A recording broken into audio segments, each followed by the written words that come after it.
Hello दोस्तों, अद्भुत कहानी सागर में आपका स्वागत है। आज की हमारी कहानी है कठपुतली। वर्षा, आज तो आ रही हो ना किटी में? पड़ोस की सहेली मेघना ने पूछा। मेरा आना तो बड़ा मुश्किल है। अभी पतिदेव का टिफिन तैयार करना है, अम्मा बाबूजी का नाश्ता देना है, बच्चों को बस स्टॉप पर छोड़कर आई हूँ। अभी काम वाली चंपा भी आएगी, 2 घंटे उसके पीछे पीछे घूमना पड़ेगा।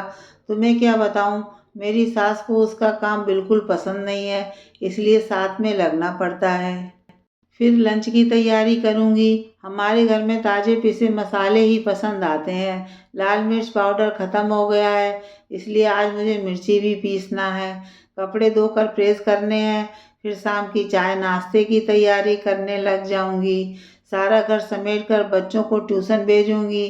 फिर शाम के खाने में इन सब में कहाँ समय है। अरे यार, 4 से 6 का ही तो आना है।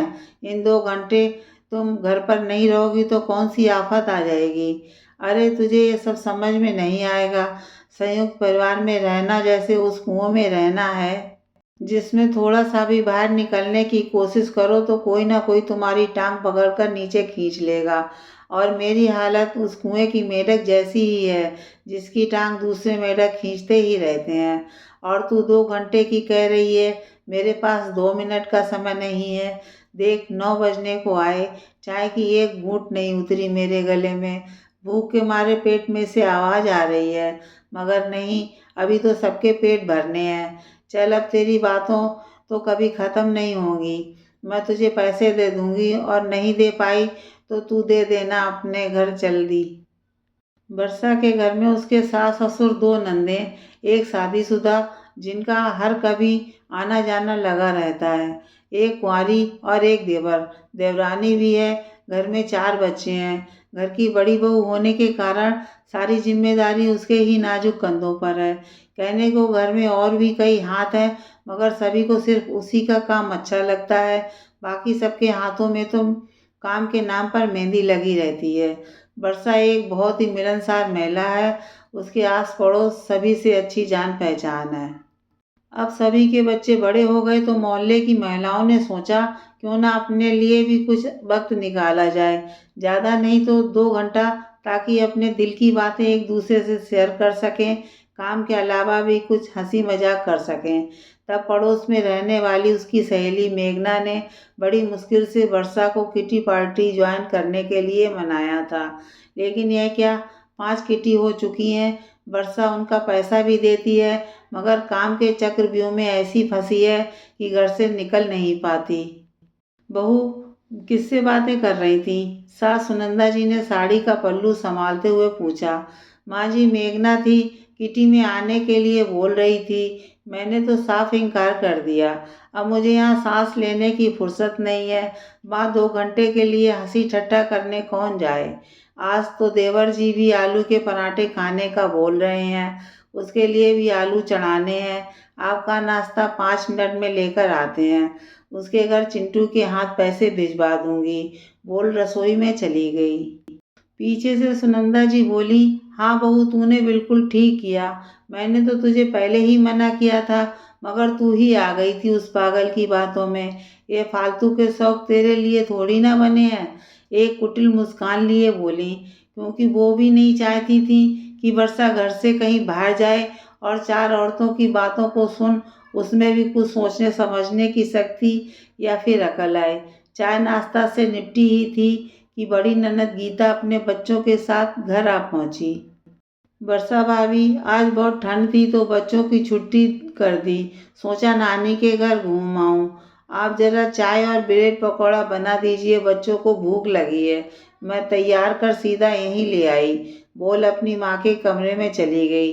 चाय का पतीला साफ कर फिर से गैस पर चढ़ा। मन में सोचने लगी, बताओ, ठंड सिर्फ इन्हें लगती है, मुझे नहीं लगती। खैर, यह तो रोज का है, आज नहीं तो कल आ जाती, क्योंकि उन्हें अच्छे से पता है अभी माँ जी ने मेथी मेवे के लड्डू बनाए हैं, उसे भी तो भर के ले जाने हैं।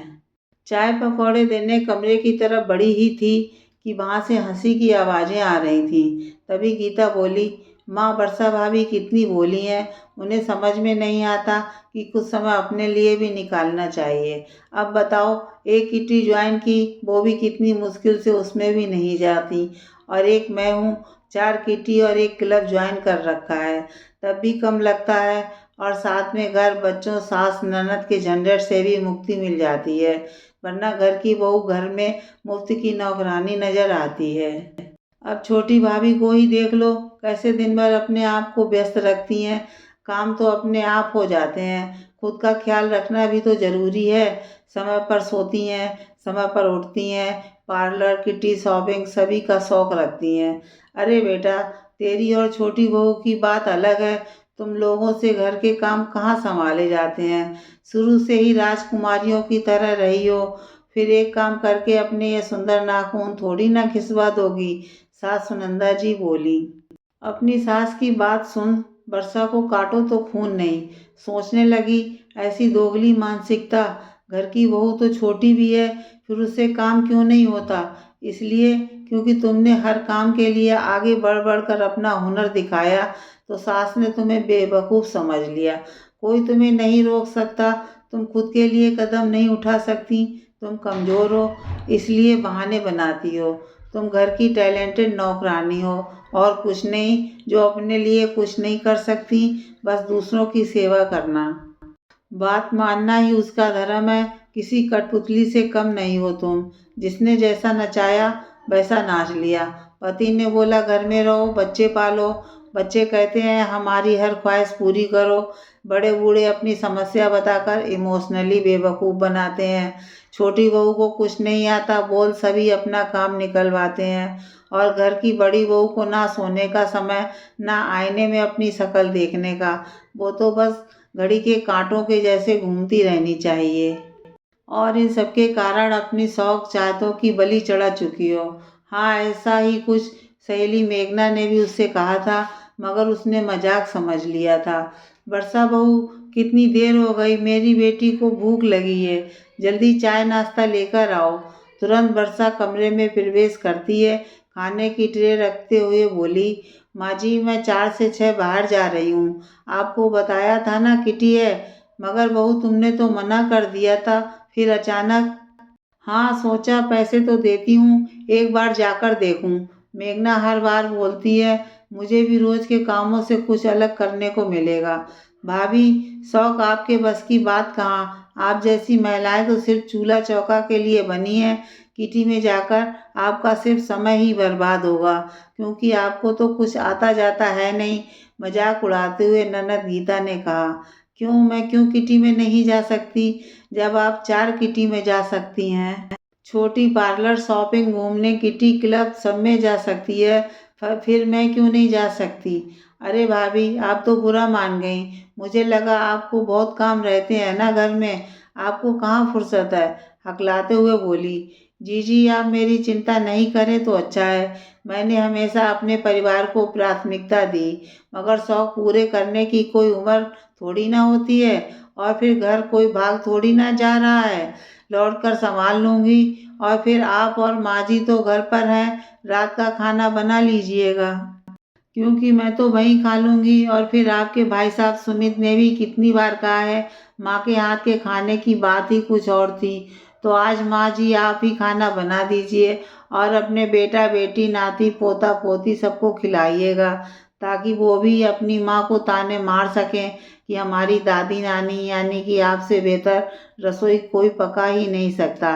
अचानक बड़ी बहू को क्या हुआ, सोच दोनों माँ बेटी उसकी शक्लें देखती रह गईं और वर्षा मुस्कुराते हुए कमरे से बाहर निकल गई।